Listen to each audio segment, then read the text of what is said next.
Mày chứ?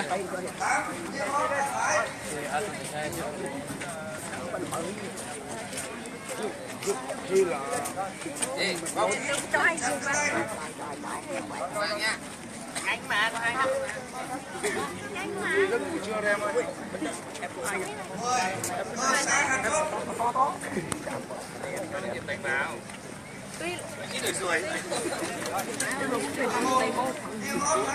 Có sự chất.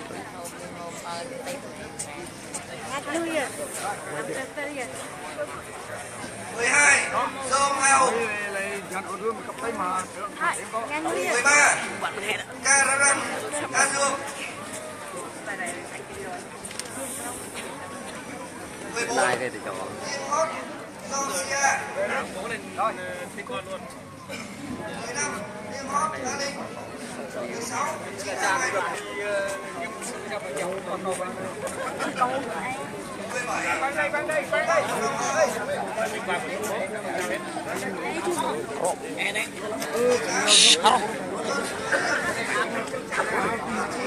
làm đúng à?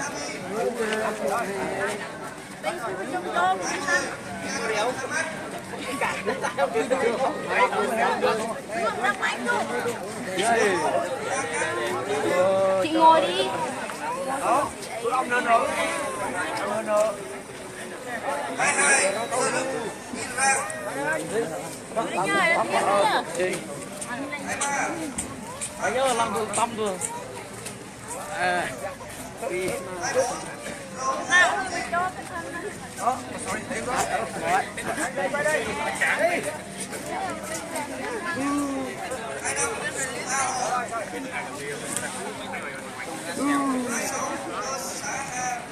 Người lên em ơi. Anh ơi.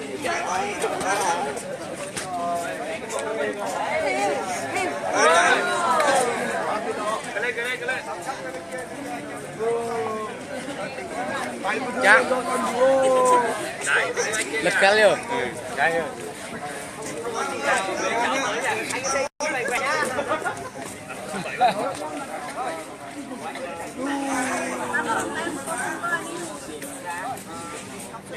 Cố lên, 2 năm về.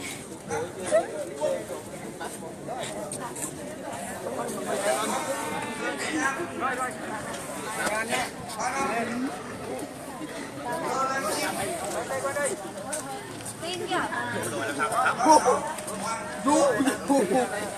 Anh biết đó. Chết rồi. Em đó.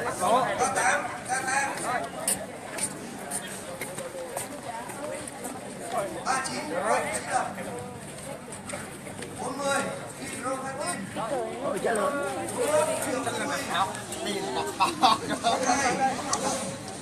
Các bạn tiếp tục đánh cờ đây.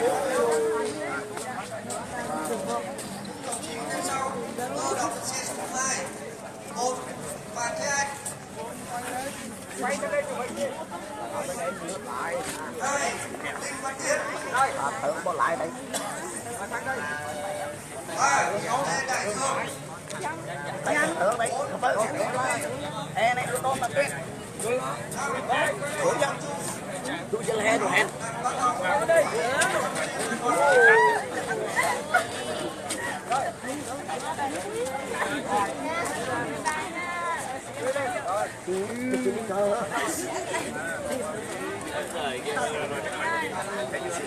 Lại lên chứ bạn. Anh ơi đây Mình dán này đi không chịu. Dán này. Này em bắt. Bắt.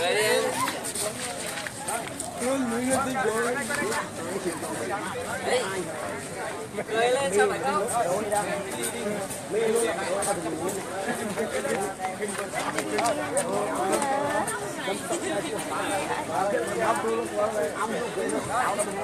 đây tính này là lên Cười tươi nó thế nào? Cho về nó ban bây giờ. về phải cắt đàn như nào Cười lên. Lát ra đen cháu lòng nhá. cười lên về phải cắn lên sạch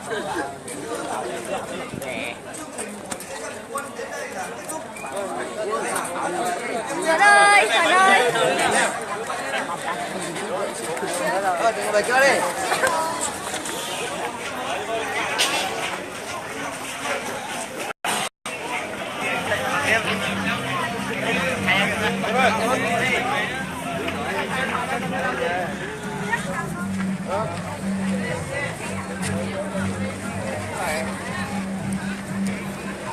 đây là mày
Tôi cũng xin thông báo an toàn của lực lượng đề nghị các tỉnh chạy đốt ở trong sân của trung tâm văn hóa.